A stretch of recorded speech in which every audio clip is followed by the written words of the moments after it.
What's happening, everyone? Welcome back to the workshop. Hope you guys are keeping well. Now, in this video, I'm going to be making a perfect wooden sphere. So, I've just taken delivery of the new Arbortech Sphero Plane, which I bought just yesterday from the carpentry store. So it's not a sponsored video. I paid for this with my own money. So I wanted to really check this little tool out. So I'm going to make a perfect sphere in this video out of a lovely piece of spalted ash. And yeah, so this is my first time actually using this tool, so I'll unbox it, show you what comes with it, and you guys can join me for my first ever try of using this and making a lovely wooden sphere. Let's jump in and do it. Okay guys, I've literally just taken delivery of this plane. It has just arrived, so let's jump in, have a look at it and see what we get. Right, very quick, let's run through and see what we get. Now, I bought this from the carpentry store here in Ireland, so they've just got stock. As I'm making this video, it is December 20th, 2024, so they got stock on the 19th, and it's delivered to me this morning. So that's where I bought it. If you guys are in Ireland and you're looking for where to get it, you will get it on the carpentry store. Now, here is the case that it comes in, Arbortech. You can see it there. Catch on the front, open it up, and here is the unit itself. So there we go, nice and simple. We have dust extraction. This is our guard, there is our cutter, and there is our adjustment for raising and lowering the cutter. And we have a cam lock here that we close down when we're done making our adjustment. And the whole idea being is when the cutter, or when the guard is proud of the cutter, you're cutting convex, and when the cutter is proud of the guard, then it's concave, and you're riding on the guard. This is what allows you to make your shape. So there we go, to give you a quick close-up of that. So you can see our cutter inside. There's our blades, which we can rotate, and there's our guard, which we run on. There's our ring for making our adjustments, raising and lowering it, and of course our dust extractor. So nice and simple. Now, this is my very first time seeing this as well. So let's get this on the grinder and let's try and cut a sphere. That's the very first thing I want to do. Let's do it. Okay, let's just grab our grinder. We go. Okay, let's get this on the grinder. This is my first time putting it on now as well. So you can see we have an arbor lock here. This mechanism puts a pin in, locks the arbor. So we want to twist this on. So I'm going to lock the arbor on the actual grinder itself with the button here, and get everything lined up. And like I said, this is my very first time putting this on now, so if I fidget a bit, you'll have to forgive me. I'm just going to wind it on, like so. That looks like it's all the way home. And then if I lock this, I should be able to tighten it down a little. Hopefully I'll get this on camera. There we go. Then that sits back against the side of our grinder. So that's it on. Happy days, ready to go. So that obviously stops it rotating and holds everything in place. And there's our dust extraction. And it's a two-handed operation. So yeah, let's crack on and see how this works. Okay guys, this is what I'm going to be using. So I've just taken it to the bandsaw. This is an old ash ring from a big ash tree that I cut down in my back garden many years ago. And there's actually kind of some spalting in that. So I might hang on to that piece. There mightn't be too much spalting in the center of it now, I don't think, but we'll see. Anyway, I've just cut a kind of a ring or a cylinder out of the center of it, the best part of the wood that can be used, and we'll try and make a sphere out of this. Now, how big it's going to end up, I don't know. Like I said, this is my first time actually doing this now, so it's all experimentation. But that's the fun part. So let's have a go at turning this into a sphere. Okay, let's get cracking here. Now, the idea is that you start taking a slightly heavier cut, and then you wind the cutter back in until it's barely taking a cut at all. And that's how you achieve your sphere, so I believe. So that's what I'm going to start doing. We're going to start to take a relatively heavy cut to begin with. We'll see how this goes, and then we'll wind back in the cutter and start to create our sphere shape. So I have my dust extraction set up. Now, my hose is not great, so it might get in the way a small bit. I need to upgrade the hose that I have in the shop. Like I said, this one is not great. So anyway, it's all experimentation, so let's get cracking. Eye protection and ear protection goes without saying. And we start taking a cut.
Okay guys, I'm about 10 minutes into using this. Now this is not the greatest piece of wood that I could use. It's just what I have in the workshop. Like I said, it's a piece of ash. It's very, very hard. But this is kind of making very short work of it. Now I've lots of end grain, so there's going to be lots of sanding. But I'm really starting to get that sphere into it now. My initial cut was too heavy, so you actually have to wind the cutter further back than you actually think initially to take your first cut. So it's back a good bit now. And once you start to take that first cut, keep winding it back until you're barely taking a cut at all. And that will establish your radius of your sphere, and then you kind of work that all the way around. At least that's my understanding, and that's what seems to be working for me. Now the initial cut does produce quite a lot of chippings, so you can see it. It's not destroying the place, but there is, from the initial cut, a bit of chippings just to be aware of. There's no fine dust, so there's no dust in the atmosphere whatsoever. I can't detect any. So the dust extraction is working quite well for any finer dust. But yeah, it's not destroying the workshop, which is good. It's really easy to use. These are just my initial impressions. It's very easy to use. It doesn't catch, doesn't shoot off. It's easy enough to control. The dust extraction isn't actually hindering me too much because it can move around. So you can just kind of let just the weight of the tool do the work. So it works quite well, and it is quite aggressive if you want it to be. So it does remove material quite quickly. And like I said, this stuff is like iron, this ash that I have.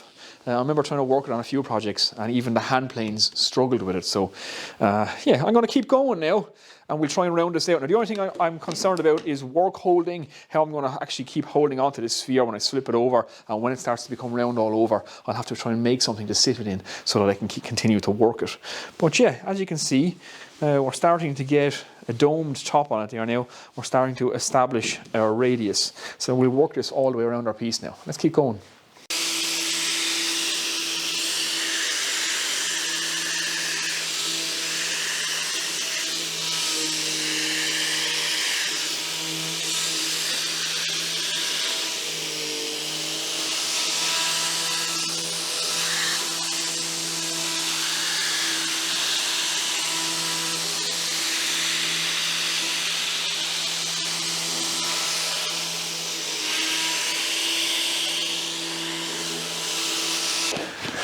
Okay guys, I'm going to flip it over and start working from the other side. Now, obviously this is round, so I'm not going to hold it on the table. So I have some offcuts of plywood that I had drilled some 4-inch or 100mm holes out of. So I just cut a piece and stacked it, and that's going to sit right there like that. Now that's relatively stable inside, and that it's kind of holding it. So what I'm actually going to do now is just get a clamp on it, roughly into the middle of it. And I can start working it, and then I can loosen the clamp and just rotate it around and keep working it, and that'll hold it. And hopefully when it's more or less almost round and you're taking very, very light cuts, I can take the clamp away and just work on it without it moving too much. That's the plan anyway, so let's crack on and do it.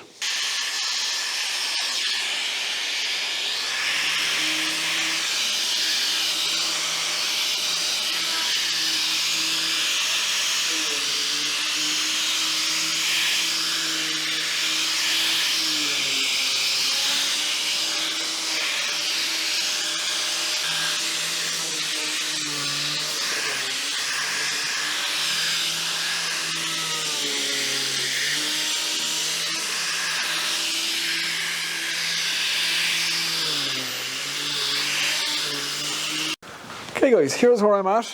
I'm slowly making my way around, trying to continue this radius that I established on the top the whole way around. It is pretty easy to use, I have to say. I'm probably about 40 minutes into this now. The only issue I'm having is work holding. Definitely need to come up with something better than this. I would need a larger diameter hole. All depends on the size of the sphere that you're making. The larger diameter would be better if I could sit this down inside in it and rotate it around. Something that came up almost halfway around it would be an idea. I don't have anything to hand at the minute, so I'm just using the clamp it as best I can and hold it in place. But yeah, that's the only issue I'm having so far, is the work holding. But you get a pretty decent finish straight off the cutter itself when you're taking a really fine cut. So when we put the sanding attachment onto it, it should be good. So I'm going to crack on now and keep working this down till I get to this radius all the way around, and then we'll get to sanding. So a little bit more to go. Like I said, I'm 40 minutes into it now. and I reckon another maybe 20 minutes should have a perfect sphere, all things going well.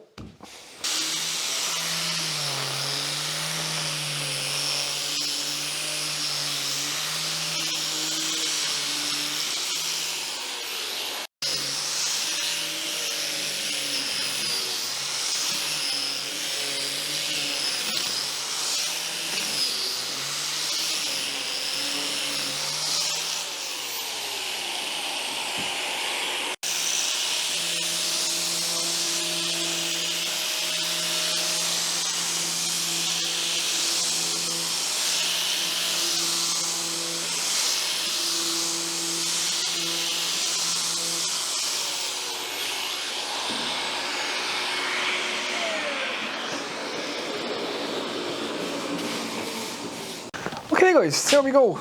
A near perfect sphere. Not bad for my first attempt. Now, like I said, the piece of timber is not great. It is kind of spalted. It has some checks in it, that kind of thing. But it's just a piece I had in the shop that I thought I would experiment on.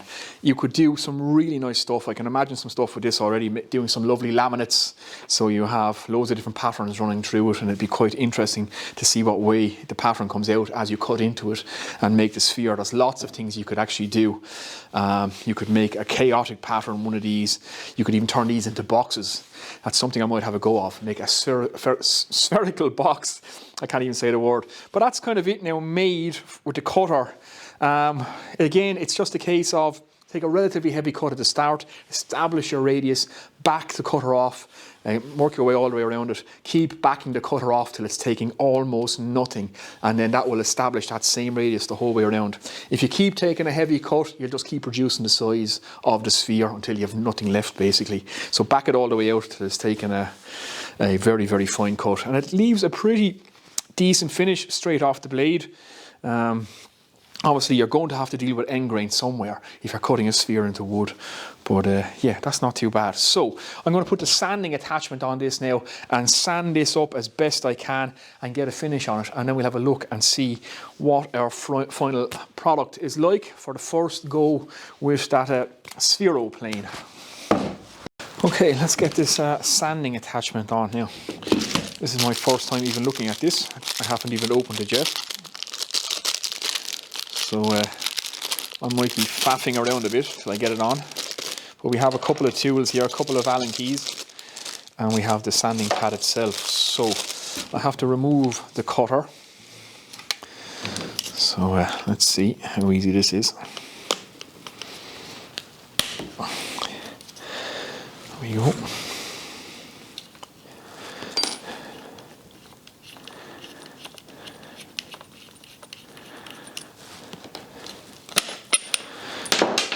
Just like that, don't lose any parts. Get that clean out. And then this is our Velcro sanding pad. That should just screw in there, that does. And again, this works on the exact same principle. So we'll retract it until we're cutting a sphere. So concave, and we can also do convex with this. So it's kind of like a soft sanding pad. You know the type.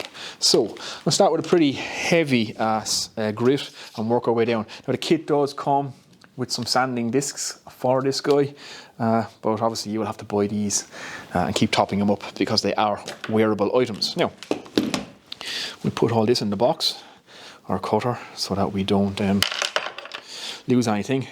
And just to give you guys a close-up of the cutter, there it is there. So these are our blades. So you can rotate this. So there's a little Allen key here, or a little Torx. It's actually a Torx head screw. And you can rotate your cutter as it begins to dull. And these are replaceable as well. Okay, I have my sanding pad on and my disc. So I'm just going to wind it down now until my guide is making contact. And I can just feel that sanding pad rubbing, because obviously I don't want to reduce the radius of this anymore. And that feels about right. We'll give that a go. We can wind it off a bit more if we need to. And my hose is acting up. I'll just put this right. Okay, I'm done faffing around with the hose. So the next thing on my list to buy is a decent hose for my tools. I have to get a good one for the shop. So let's get sanding.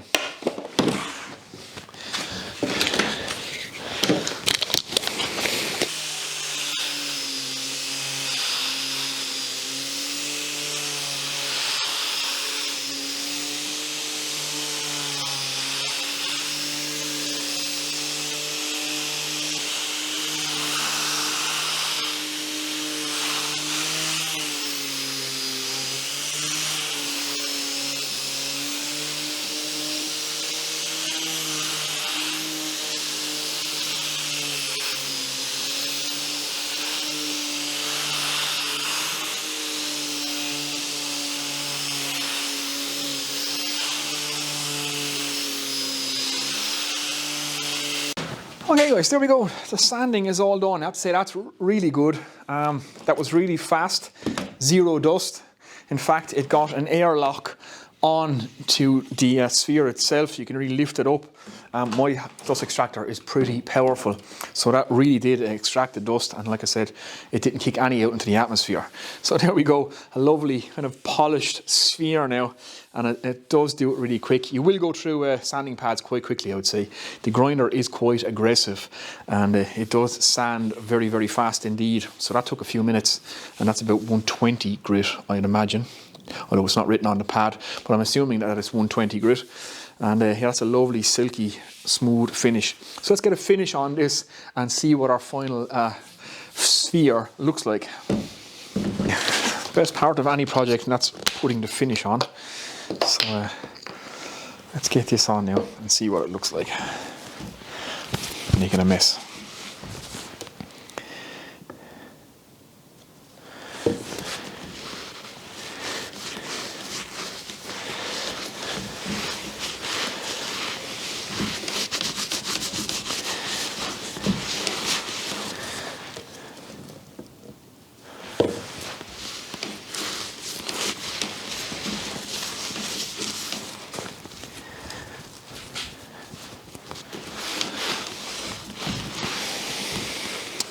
Quite nice with the spalting pattern in it, even though it's not the prettiest piece of wood. And again, this is all just pure experimentation, just to check out and see how the SpheroPlane works. But yeah, I can see lots of potential with this for projects coming up. It's a pretty cool little tool indeed. Okay guys, there we go, one finished sphere, and that turned out quite nice indeed. And like I said, I can see lots of potential for this tool, making spherical boxes. I do plan on doing another video where I'm going to do some bowls, plates, platters, that kind of thing. I have a lovely piece of oak off to my right here that I'm planning on making some dough bowls, some large platters out of. So that's going to be an upcoming video, and I'm going to use this Arbortech Sphero Plane to make those as well, so be sure and check that out.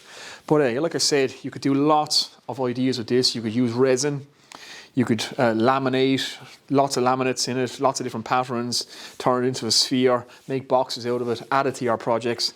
But it's a pretty cool little tool indeed. Now I can't wait to try it out to make some dishes and bowls, like I said. But yeah, not too bad. That's my very first go of this. That's my first impression. It does initially create a little bit of chippings. Not too bad. It's okay, I'd say it's okay to use inside your workshop. It's not like the other kind of flapper discs and stuff where they produce a whole pile of sawdust. That doesn't. It's just chippings. There's basically no dust escapes from the dust extractor when you're sanding, which is really good. So I didn't even feel the need to wear a mask. The only thing I would say is work holding when you're doing spheres. I'm gonna have to come up with something a bit better, make something to actually catch these. It's okay holding it, the sphere in your hand and sanding, but it's not okay to hold it in your hand using the cutter head. That would be a bit dangerous indeed. So a better way to hang on to the sphere when you're working it, I have to come up with. But other than that, guys, I have to say I'm really impressed, and Not a perfect sphere, but not bad for my very first attempt. It's pretty close, I have to say. So that's it, guys. I'm going to get out of here now. Be sure to watch the upcoming video. We're going to make some platters, plates and bowls, like I said. And yeah, I'm really impressed with it, guys. So that's my first impression. Hopefully you enjoyed the video, guys. Hopefully you got something out of it. As always, if you like it, give it a thumbs up. If you're new here, think about subscribing. And I shall see you guys in the next video.